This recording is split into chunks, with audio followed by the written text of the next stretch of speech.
Isang malungkot na balita. Pumanaw na ang kilalang choreographer ng mga noontime show na si Ana Feliciano. Siya ay 64 na taong gulang.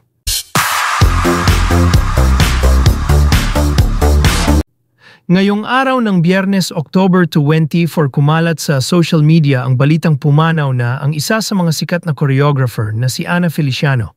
Ibinahagi ng mga kaibigan at dating katrabaho ni Ana ang malungkot na balita. Sa FB post ng dating dancer na si Miriam Jane Mayo, inihayag niya ang pagdadalamhati sa pagpanaw ng choreographer. "My heart is heavy with the news of Tita Ana Feliciano's passing. It's incredibly painful and I still can't believe na wala ka na, Tita Ana. More than just my incredible mentor and choreographer, you were my second mom. Salamat ng marami sa lahat ng tinuro mo sa akin. You are one of the biggest reasons why my character is strong and resilient today. I will forever treasure every lesson you shared. I love you so much, Tita Ana." Paalam. Gayon din si Bel Daquiz Rico, Tita Ana Feliciano, Tita A Feliciano, thank you for everything. Ang dami kong pinagpapasalamat sa iyo, lalo na sa trabaho, sa pagiging dancer ko. Isa ka sa naniwala sa kakayahan ko, kaya ako naging TV dancer at napadpad ng Manila. Ikaw ang ngiisang nanay namin sa larangan ng sayaw. We love you, Tita. Rest in peace. Kwento naman ni Elaine Pablo, nakakabiglang balita, Tita A Feliciano, sa pagpanaw ng aking kaibigan, kapamilya, kapatid at kapuso. I will miss our long trips, wine days, and all the laughter we shared.